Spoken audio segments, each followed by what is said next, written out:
வணக்கம். இது கிஸ்கால் டிஎம்டி கம்பிகள் வழங்கும் கேள்வி நேரம். இந்த நிகழ்ச்சி மூலமாக மீண்டும் உங்களை சந்திப்பதில் மிக்க மகிழ்ச்சி. நான் செந்தில். சமூகம் சார்ந்து உங்கள் ஒவ்வொருவருக்குள்ளும் ஓடிக்கொண்டிருக்கும் கேள்விகளுக்கான விடை காணும் நேரம் இது. அந்த வகையில் இன்றைய கேள்வி நேர விவாத பொருள் என்ன என்பதை பார்க்கலாம். முன்னதாக நேயர்கள் அத்துணை பேருக்கும், நியூஸ் 7 தமிழ் தொலைக்காட்சி நேயர்களுக்கும் கேள்வி நேரம் நேயர்களுக்கும் உளம் கனிந்த இனிய தீப ஒளி திருநாள் நல்வாழ்த்துக்களை தெரிவித்துக் கொண்டு நாம் இன்றைய நிகழ்ச்சிக்குள் பயணிக்கலாம். இன்றைய நிகழ்ச்சியில் கேள்வி நேரத்தின் விவாத பொருள் பீகார் தேர்தல்.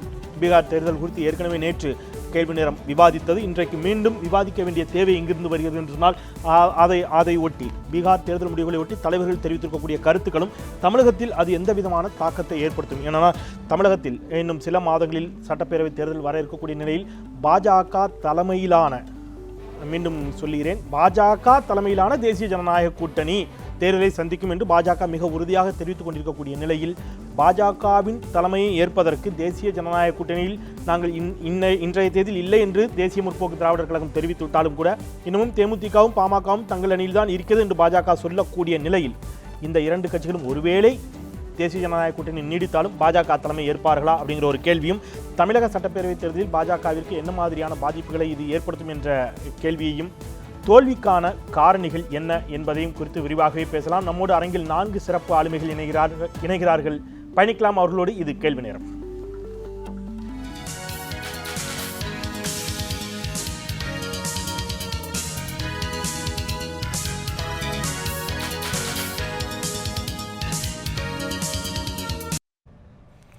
அரங்கில் நம்மோடு இணைகிறார் மூத்த ஊடகவியலாளர், பல்வேறு தேர்தல்களை பார்த்த அனுபவம் கொண்டவர் திரு முராரி அவர்கள் நம்மோடு இணைகிறார். வணக்கம், வரவேற்கிறேன். முனைவர் ராமசுப்ரமணியன் பாரதிய ஜனதா கட்சியின் சார்பில் நம்மோடு இணைகிறார். வணக்கம். காங்கிரஸ் கட்சியின் மூத்த தலைவர் திரு ஹிதாயத்துல்லா நம்மோடு இணைகிறார். வணக்கம். சட்டப்பேரவை உறுப்பினர் பாட்டாளி மக்கள் கட்சியின் சார்பாக திரு கணேஷ்குமார் அவர்களும் நம்மோடு இணைகிறார். 4 பேருக்கும் மீண்டும் என்னுடைய வணக்கங்கள். உங்களுக்கும் கூட தீபாவளி நல்வாழ்த்துக்களை தெரிவித்துக் கொண்டு நான் நிகழ்ச்சிக்குள் பயணிக்கின்றேன். சற்றே மகிழ்ச்சி இல்லாத தீபாவளியாக ஒருவேளை திரு ராமசுப்ரமணியன் உள்ளிட்டவர்களுக்கு இருக்கலாம். இருந்தாலும் மீண்டும் ஒரு முறை வாழ்த்துக்கள். நான் உங்களிடமிருந்தே கேள்வியை தொடங்கலாம் நினைக்கிறேன். விரிவாகவே பதில் சொல்லுங்க. முன்னதாக ஒரு ஒன் வேர்டு டைப்ல வச்சுக்கலாம் கொஸ்டின்ஸ். ஒரு 4 ஒன் வேர்டை கேட்டுறேன். நீங்க அந்த ஒன் வேர்டுக்கு ஒற்றை வரியில பதில் சொல்லுங்க. நம்ம அதுக்கப்புறம் விரிவான விவாதத்துக்குள்ள போகலாம். தோல்விக்கான காரணிகள் ஒவ்வொன்றாக சொல்லப்படுகிறது. நான் இப்போ ஒரு 4 பேர் சொன்ன காரணிகளை சொல்றேன். 4ம் உங்களுடைய கூட்டணி கட்சிகள் சொன்ன காரணங்கள் தான். ஊடகங்களோ எதிர்கட்சிகளோ சொன்ன காரணம் அல்ல. சிவசேனா, உங்களுடைய கூட்டணி கட்சியை சேர்ந்த கூட்டணி கட்சியாக இருக்கக்கூடிய சிவசேனா சொல்கிறது, பண பலத்தாலும் அதிகார பலத்தாலும் தொடர்ந்து வெற்றி பெற்றுவிட முடியும் என்று பாஜக நினைத்தால் அது தவறு. ஒருவரை முட்டாளாக்கலாம், தொடர்ந்து ஒருவரை முட்டாளாக்க முடியாது. அதுதான் பீகாரில் நடந்திருக்கிறது என்று சொல்லுகிறார்கள். இது ஏற்றுக்கொள்ளக்கூடிய வாதமா? நீங்க ஏற்றுக்கிறீங்களா? இல்ல. Right, okay. ஜித்ரா மஞ்சி இந்த தேர்தலில், சட்டப்பேரவை தேர்தலில் பீகாரில் உங்களோடு நின்று களமிறங்கிய ஜித்ரா மஞ்சி சொல்கிறார், இந்த பின்னடைவுக்கும் இந்த தோல்விக்கும் காரணம் ஆர்எஸ்எஸும் அமித்ஷாவும். ஆர்எஸ்எஸ் இடஒதுக்கீடு குறித்து தெரிவித்திருக்கக்கூடிய கருத்து தேவையற்றது, அது ஒரு பின்னடைவை ஏற்படுத்தியது. அமித்ஷா பாகிஸ்தானில் கொண்டாடுவார்கள் என்று சொன்ன கருத்தும் தேவையில்லாதுன்னு சொல்றாரு. இதை நீங்க ஏத்துக்கிறீங்களா? தோல்விக்கான காரணம் இதுவும் இல்லை.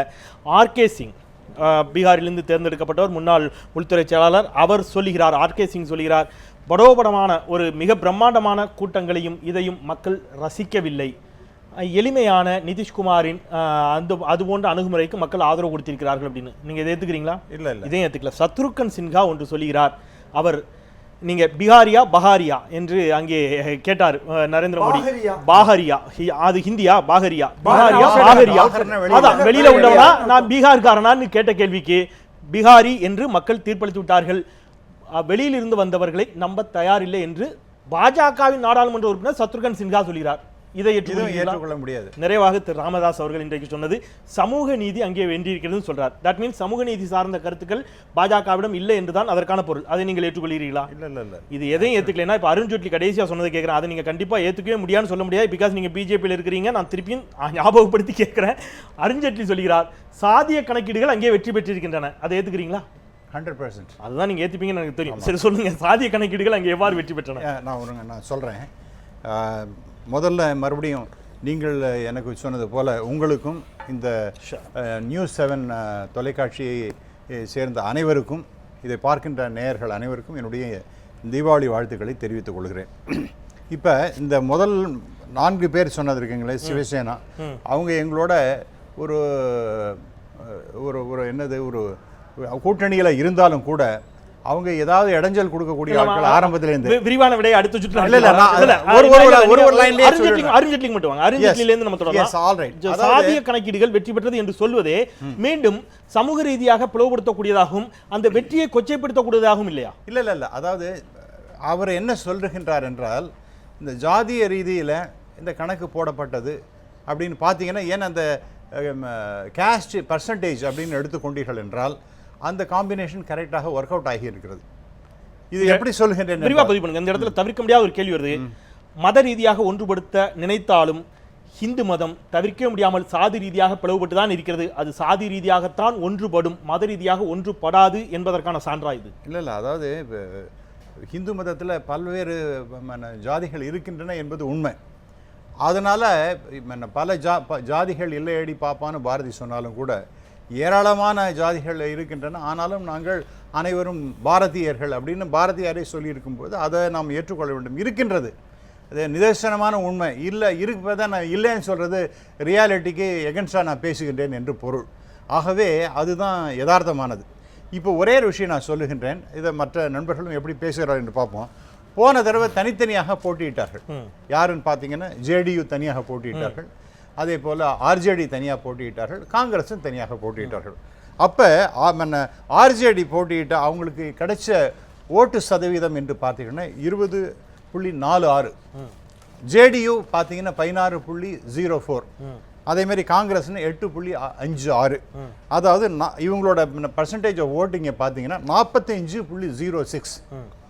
இதில் அவங்க சாதாரணமாக ஜெயிச்சிருக்க வேண்டிய இடம் இந்த கணக்கில் பார்த்தீங்கன்னா 145 இடங்களை ஜம்மு ஜெயிச்சிருப்பாங்க. அப்போவே அவங்க 3 பேர் அப்போவே சேர்ந்திருந்தார்கள் என்றால் அவங்க ஜெயிச்சிருப்பாங்க. அப்போ பிஜேபி கிடைச்சது எவ்வளோன்னு பார்த்தீங்கன்னா 36.48. அது 92 சீட்டு தான் நமக்கு கிடைச்சிருக்கும். ஆகவே இந்த பர்முடேஷன் காம்பினேஷன் போட்டிங்கன்னா இப்போ என்ன ஆயிருக்குன்னா ஒரு சதவீதம் 1.5% அங்கே திரும்பி இருக்கின்றது. யாருக்கு நீங்க அப்படி எடுத்துக்கிறீங்க. ஆனால் கடந்த முறை நீங்கள் போட்டியிட்ட தொகுதிகள் எவ்வளவு, வெற்றி பெற்ற தொகுதிகள் எவ்வளவு? 91 தொகுதிகளில் வெற்றி பெற்ற பாஜக இப்பொழுது வெறும் 53 தொகுதிகளில் மட்டுமே வெற்றி பெற்றிருக்கிறது அப்படின்னு எடுத்துக்கிட்டா, கடந்த முறை பாஜக வெற்றி பெற்றதற்கும் கூட நிதிஷ் தலைமையிலான கூட்டணியில் பாஜக இடம் பிடித்ததான் காரணம் என்று இன்றைக்கு உறுதியாயிருக்கு. மாறாக அப்போ அவர் எவ்வளவு அவருடைய ஸ்ட்ரைக் ரேட் பார்த்தீங்கன்னா 80%, எங்களோட ஸ்ட்ரைக் ரேட் பார்த்தீங்கன்னா 91%. ஆகவே எங்களால அவர் வெற்றி பெற்றார் என்று நீங்க சொல்லலாம் இல்லையா? சரி, அப்படி வச்சுக்கிட்டா கூட நீங்க இந்த நாடாளுமன்ற தேர்தலில் முடிஞ்ச நாடாளுமன்ற தேர்தலில் 40-ல் 31 இடங்களில் பாஜக வெற்றி பெற்றிருக்கிறது. 1.5 ஆண்டுகளில் மிகப்பெரிய தோல்வி பாஜகவிற்கு பீகாரில் கிடைத்திருக்கிறது என்று சொன்னால் வந்துடுறேன். நாடாளுமன்ற தேர்தலில் பாஜகவை நம்பிய மக்கள் நாடாளுமன்ற தேர்தலுக்கு பிறகு பாஜகவின் மீதான நம்பகத்தன்மையை இழந்திருக்கிறார்கள் என்று எடுத்துக்கொள்ளலாம். இல்ல சார், இது கிராண்ட் அலையன்ஸ் சார். இது எப்படி ஒரு செகண்ட் நான் ஒன்னே முடிச்சேன். எப்படி இந்த கிராண்ட் அலையன்ஸை பத்தி ஒன்னே சொல்லணும்னா 1967 இந்த கிராண்ட் அலையன்ஸோட இம்பார்ட்டன்ஸை போதித்தவர் திரு ராஜாஜி அவர்கள். காங்கிரஸ் தமிழ்நாட்டில் ஆமா, அது இங்கே தான் மற்ற இடங்கள்ல பரவினது. ஆகவே அதை நீ கணக்கு வச்சுட்டீங்கன்னா இந்த கிராண்ட் அலையன்ஸினுடைய அரித்மெட்டிக் ஒர்க் அவுட் ஆச்சா இல்லையா? நான் மீண்டு வரேன். That is as simple as that. நான் மீண்டு வரேன். கிராண்ட் அலையன்ஸ் என்று சொன்னால் அதுல பல கேள்விகள் இருக்குது. அந்த அடிப்படையில் தான் கடந்த நாடாளுமன்ற தேர்தலிலும் பாஜக வெற்றி பெற்றதா அப்படிங்கிற கேள்வி வருது. மோடி அலை என்று மோடியை மட்டுமே சுருக்கி பார்த்தோம். மகாராஷ்டிரா தேர்தலில், மத்திய பிரதேச தேர்தலில், ராஜஸ்தான் தேர்தலில். ஆனால் தோல்விக்கான காரணம் வருகின்ற பொழுது கிராண்ட் அலையன்ஸ் அப்படிங்கிற வார்த்தை வருது.